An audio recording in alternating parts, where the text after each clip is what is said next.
يوم الاثنين ممكن نجيب فسيخ؟ لا، ما نجيبش فسيخ. حكم اكل الفسيخ يوم شم النسيم لا يجوز، ذلك لأن النصارى يأكلون الفسيخ في هذا اليوم تعبدا، وذلك أنهم يصومون 40 يوما عن الروح عما فيه روح، ثم يفطرون يوم الأحد في منتصف الليل على اللحم، ثم يوم الاثنين وهو يوم النسيم يفطرون على ما فيه الروح كالفسيخ والرنجة والسردين ونحو هذا. يا عم ما هو شم النسيم ده أكل الفسيخ والرنجة دي عادة أصلا مصرية قديمة من زمان، من أيام المصريين القدماء، من قبل حتى ما يبقى في مسيحية في مصر، موضوع الفسيخ والرنجة والكلام ده. فكون إن المسيحيين بياكلوا فسيخ ورنجة فدي عادة مصرية ملاش دعوة بالدين، تمام كده؟ لازم يكون عندك معلومة زي دي. واحد بقى يقول لي ما المصريين القدماء كانوا كفار، اقول له يا ابني ما كانوش كفار ولا حاجه، ما كانوش كفار، وحتى لو كانوا كفار ما انت كل حاجه بتعملها في حياتك بسبب الكفار. يا ابني انت لما بتعمل حادثه بتركب عربيه اسعاف اختراعها الكفار. التليفون انت ماسكه ده مخترعه الكفار. سيب التليفون يا سيب التليفون. لا مؤاخذه يا شيخ نسيتك. كمل اتفضل. قال شيخ الإسلام ابن تيمية رحمه الله: ومن المنكرات تخصيص ذلك اليوم بطبخ الأطعمة وغير ذلك من صبغ البيض. من صبغ البيض؟ يعني ما حدش يمسك البيض ويصبغه، احنا بنلونه يا شيخ وبنرسم عليه يعني، او مش احنا، انا عمري عملت كده لان مش من هواياتي يعني، بس العيال بتعمل كده. ايه المشكله؟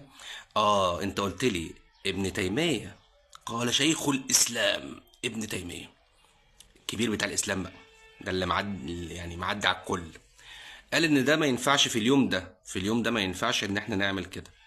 طيب نكمل. يبقى التاجر المسلم اللي بيعمل فسيخ ما يبيعش يوم الاثنين، ما بيعش فسيخ لحد، مش كده؟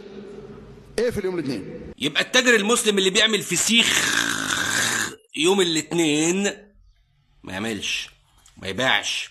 يبيع الحد ماشي، يبيع السبت ماشي. يا جماعه يا ريت بعد كده تشتروا من التجار المسلمين بتوع الفسيخ يوم السبت او الحد، ما حدش يشتري يوم الاثنين عشان الراجل ما يلبسش ويخش النار، هيخش النار. بالنسبه بقى لتجار الفسيخ المسيحيين، فرصتك يا معلم، جات لك يوم الاثنين على طبق من فضه، انت لوحدك اللي هتبيع. ليه؟ اصل التاجر المسلم خد فتوى من الشيخ ان هو يقفل يوم الاثنين عشان حرام. يبقى كده يا جماعه الاثنين بقى اجازه للحلاقين والفسخانيه المسلمين. الحلاوه دي. قول يا ستموني، قول. اسف، قول يا شيخ اتفضل. شيخ الاسلام طبعا النقولات دي كلها من كتاب ايه؟ اقتضاء الصراط المستقيم مخالفه اصحاب الجحيم، اللي هو يعني دكتوراه بتاعت ابن تيميه في قضيه الولاء والبراء والمخالفه. اقتضاء الصراط المستقيم مخالفه اصحاب الجحيم. وش دكتوراه ابن تيميه؟ الدكتوراه بتاعته كانت في ان هو يخلي المسيحيين اصحاب جحيم، اهل الكتاب اللي ربنا قال عنهم في القرآن ان فيهم مؤمنين واكثرهم فاسقون، بس فيهم مؤمنين. ان ربنا لما اتكلم عن اللي كفر منهم قال الذين قالوا، يعني اللي ما قالش ما كفرش. يا اخي ربنا هو اللي بايده يدخل ده النار ويدخل ده الجنة. انت ايه؟ انت معاك صك؟ انت اللي واقف على الباب وبتدخل وتمنع؟ المهم ده في حد ذاته يا جماعه براءه للشيخ من ان هو بيفتي من دماغه، ان هو بيفكر وبيحاول يقول حاجه حتى لو غلط. جميل، الشيخ ما فكرش، هو يعني يعتبر كالعاده يعني مفيش تفكير، احنا بننقل فلان قال فانا بقول لكم فلان قال ايه. ده العلم بتاعهم، ده العالم، عالم الدين، ان هو بيعمل ايه؟ بينقل. يعني مين اجمد عالم دين دلوقتي؟ جوجل، ما مفيش اجمد منه. هما بيمتازوا بالحفظ، ده حافظ كله بقى، خش هيجيب لك كل حاجه. الشيخ جوجل، والله العظيم ده حلو فعلا. كان في حد قبل كده قال لك الشيخ جوجل، هو فعلا الشيخ جوجل ده اجمد شيخ فيهم. يلا كمل عسل. فأما بيع المسلم في أعيادهم ما يستعينون به على عيدهم من الطعام واللباس والريحان ونحو ذلك أو إهداء ذلك لهم، فهذا فيه نوع إعانة لهم على إقامة عيدهم المحرم، يبقى هذا لا يجوز. يعني من الآخر المحل بتاع الملابس اقفل، ما تبيعش المسيحيين. فسيخ اقفل، رنجة اقفل، سردين اقفل، بلالين اقفل، هدايا لعب أطفال اقفل. خلاص؟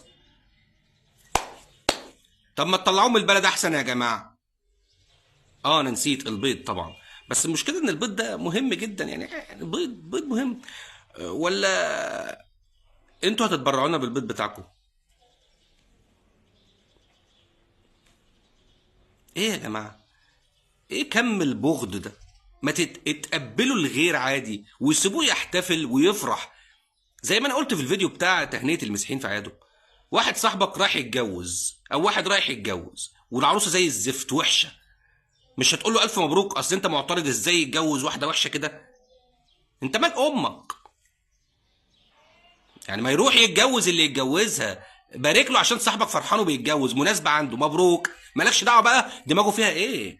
واحد عنده عيد، كل سنه وانت طيب، يا رب دايما فرحان، ولا انت عاوز الناس كلها متنكده؟